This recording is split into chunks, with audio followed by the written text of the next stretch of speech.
Hey everybody, it's Rich Tola. Today we're going to work on some zoo yoga.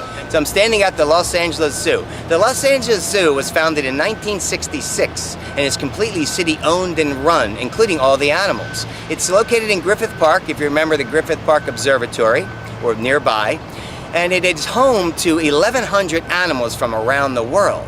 Now, the most notable is the California condor. The California condor is near extinction in the 80s. There were 22 condors left on the planet here in California. Today there's 356, due largely in part to the Los Angeles Zoo. It had the most successful breeding program in the 80s. So why don't we get started and check out some zoo yoga. So here we are in front of a Komodo dragon, and we're going to do a little cat-cow. Palms firmly rooted, inwardly spiral. See how I'm in this tabletop position? Now you're going to just exhale, and you're going to exhale everything out. You want to really reach that spine to the sky, right? And then on the inhale, you're not moving your hips or your shoulders. See how the spine's undulating? And then you're just rounding and then just moving. So look at where I'm just undulating with the spine.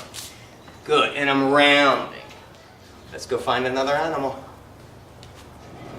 Here we are with the giraffes, and you may also hear the gorillas in the background. So I'm just going to show you a little bit of bouncing that you can do right after your cat-cow. So after you've done your cat-cow and you've loosened up, when you're in that tabletop position, what's really good to do, and you can just practice this on your own, what you can do is you can lift up the one arm and then send it out. What you're trying to do is get the bicep near the ears. You want to look straight down. So see how my back, pull through your core, and then you're going to lift up, and you're going to lift up, and you're going to stay right there. Now from here, different arm variations. You could fly the arm out, you could bring the leg out, you can wrap around. If you want to work on a little bit of a back bend, you can stay right there. Or if you want to work on some more ab work, you can tuck it in. See how I'm rounding and I'm reaching. This is really good core work. But you always remember, pull through the core, and you want to have your arms inwardly spiraling so the eyes of the elbows are shooting forward. You want to have your hips above your knees, shoulders above your wrists, tabletop position. Here I am in front of the desert bighorn sheep, and we're going to work on some lizard pose. So let's take a look. This is really good for sciatica. If you have low back pain, you just want to open up the low back and sort of settle into your lizard pose. So you can come into this just by stepping back. So with lizard, you want to think about just relaxing. Remember we talked about low lunge, right? And what you're going to do is you're going to heel toe this foot over and outwardly spiral this foot. Now you can keep that foot straight, but I like to outwardly spiral. It takes a lot of pressure off the knee.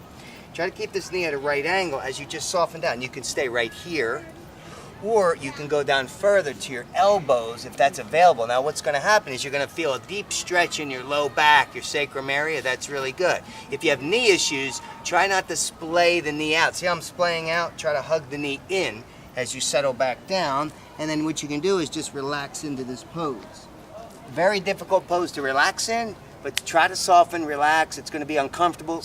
Really work through that, right? This pose, the way you really open up in this pose is to work through the discomfort, because you will have discomfort. Here we are in front of the white-crested turquoise, and we're going to do some pigeon pose, one-legged king pigeon pose. It's called Podantasana. Let's take a look.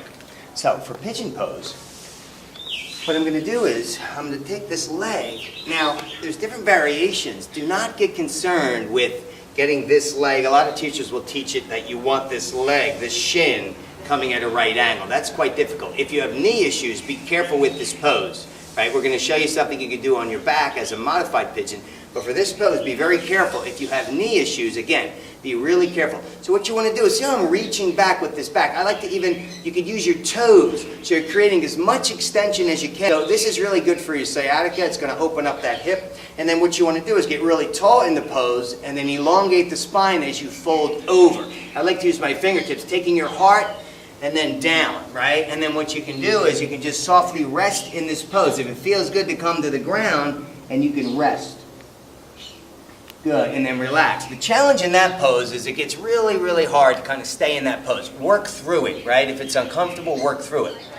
So here we are in front of the zebras, and we're doing Podantasana 2. So if you're able to lift that knee up, you can get a deep hamstring and deep thigh stretch in this pose. Hamstring here, thigh back there.